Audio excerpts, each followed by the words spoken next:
As the COVID-19 pandemic strikes, I have not been having afternoon tea for quite some time. Now that the situation has somehow improved, it's time to update my channel with more afternoon tea footage pouring in. But unlike previous episodes, I'm not having afternoon tea in a hotel. Today, I'm enjoying my time at the Tai Kwun. This is the declared monument, which is a former police station. The structure has been restored by the Hong Kong Jockey Club, where people could reminisce its history as well as enjoy the time while shopping and dining in the historical complex.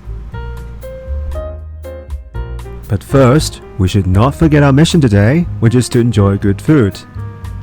I'm now taking you to the Statement, a restaurant located on the third floor of the former police headquarters, to have a taste of their afternoon tea. This is such a chill and cozy place where you could meet one or two friends all day without being disturbed by the loud noise of nearby customers. It's just look at the high ceilings of this beautiful place. Although it's supposed to be a two-person afternoon tea set, the kind and attentive staff of the Statement was happy to offer a solo version for me. While I'm not very impressed by the Earl Grey tea, a dessert combination of this tea set is actually quite good, like this cinnamon carrot cake, this raspberry lemon tart, and this vanilla and honey cream puff. This dark chocolate cake is a must-try. However, the savory ones are just okay. I won't blame you if you are a fan of the pickled vegetable tarts, or this carrot sandwich, or this egg or salmon roll sandwich. I actually don't know what that puff was.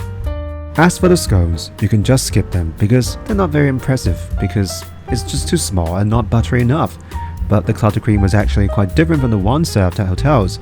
Less creamy, more sweetness, is actually quite good. After that, we can stop at the shops like the fashion boutiques, tailor shops, or even the bars if you're in the mood to have some gatherings. Well, no more than 2 persons though.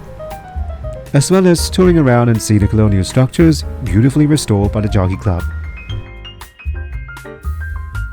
Overall, this is not a bad tea set, but what's better than having a tea set at one of the oldest monuments in Hong Kong?